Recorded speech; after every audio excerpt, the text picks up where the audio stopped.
дар доираи корҳои ободониву бунёдкорӣ ба истиқболи 35-солагии истиқлоли давлатии ҷумҳурии Тоҷикистон дар шаҳри Исфара бунёди садҳо иншооти таъйиноташ гуногун бо маром идома дошта, то ба имрӯз зиёда аз 600 адади он мавриди истифода қарор дода шудааст. дар ин радиф дар тамоми маҳаллаҳои шаҳр тадбирҳои ободонӣ, бунёди иншооти гуногун ва таъмини зиндагии шоистаи мардум ба василаи муҳайё намудани шароити созгори фаъолият роҳандозӣ гардидааст.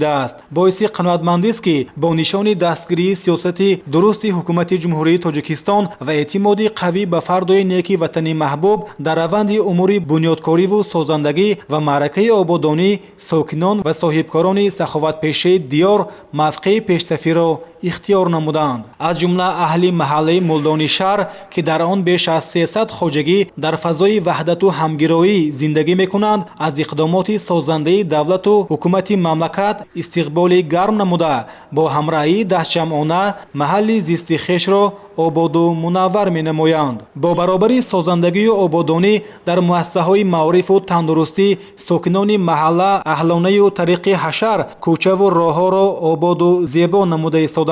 бо саъю кӯшишу саҳми сокинони ободкор ва соҳибкорони саховатпеша зиёда аз 8 километр роҳу кӯчаҳои маҳалла пурра мунфарш карда шуда, барои рафту омад шароити хуб фароҳам оварда шуд. ахиран бо ташаббуси сокинону дастгирии нафарони эҳсонкор боз як иқдоми нек аз навсозии пули пиёдагузари маҳалла аз болои дарёи Исфара амалӣ гардида, бо дуои неки пирони маҳалла мавриди истифода қарор дода шуд. бояд қайд намуд ки пули мазкур ҳанӯз замони шӯравӣ бунёд гардида, бо гузашти солҳо баҳри равоии сокинон ноқулай шуда буд. тибқи дастуру ҳидоятҳо ва ғамхорҳои падарони пешвои муаззими миллат, мусоидати мақомоти иҷроии ҳокимияти давлатии шаҳри Исфара, мо сокинони маҳаллаи мулдони шаҳри Исфара шукронаи сулҳу ваҳдат, тинҷу оромии Тоҷикистони азизро намуда, баҳри истиқболи сазовори 35-солагии истиқлолияти давлатии ҷумҳурии Тоҷикистон корҳои созандагӣ ободкориро вусъати тоза бахшидем. то ин дам дар маҳалла бисёр маконҳо ободу зебо гардонда шуданд, аз ҷумла мактаби таҳсилоти миёнаи умумии рақими 2 ки толибилмони маҳалла дар он таҳсил менамоянд. инчунин оромгоҳи зиёратгоҳи Сайиди Сарбараҳна аз таъмири хушсифат бароварда шуданд ва намуди зоҳирии онҳо бениҳоят зебо гардонда шуд. инчунин дар маҳалла роҳҳои дохили маҳалла, роҳи мошингарди самти маркази шаҳр мавзеи роҳат зиёда аз 8 километр мунфарш гардонда шуд. боиси хурсандӣ ва қаноатмандӣ дар он аст ки имрӯз мо кушодашавии кӯприки маҳалларо ки маркази шаҳрро бо маҳалла пайваст менамояд, кушодашавии онро имрӯз гузарондем ва боиси хурсандӣ аст ки ин кӯприк барои рафтуомади маҳалла, сокинони маҳалла ба маркази шаҳр бениҳоят қулай ва мусоид мебошад. ногуфта намонад ки ин кӯприк таи 50 сол ба аҳолии маҳалла хизмат намуда, солҳои охир бениҳоят фарсуда ва таъмирталаб гардида буд. мана ҳоло чӣ хеле ки дида истодем, ин кӯприк ба яке аз кӯприкҳои ниҳоят зебои шаҳри Исфара табдил дода шуд.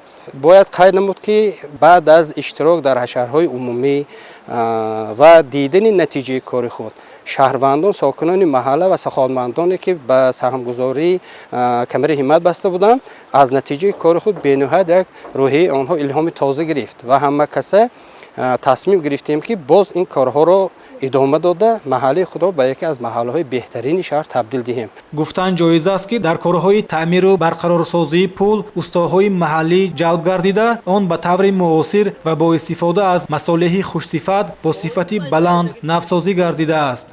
бунёди пули зиёда аз 50 метра ки ду соҳили дарёро ба ҳам мепайвандад, мушкили сокинони ин маҳалларо барои рафту омад ба ҷои кору таҳсил ва маркази шаҳр осон намуда, боиси хушнудии мардум гардидааст. шукронаи ин давлату миллат мекунем, шукронаи ин замонаҳои обу ҳавои Тоҷикистон мекунем, шукронаи пешвои миллат мекунем ки ба мо чунин шароитҳо шуду, мо бо дастгирии маҳаллии мулдон, бо дастгирии саховатмандон, соҳибкорони ватандӯст, ватанобод ки ҳамин кӯприки қариб ки 48 сол шудагӣ кӯприк таъмирталаб буд, мо ба дастгирии халқу ҳамин диёро мо ҳамин кӯприкро обод кардем. ин бисёр хизмати бисёр мекунад кӯприк. ду соҳили дайро чап ва рост кор мераванд, мактаб бачаҳо мегузоранд.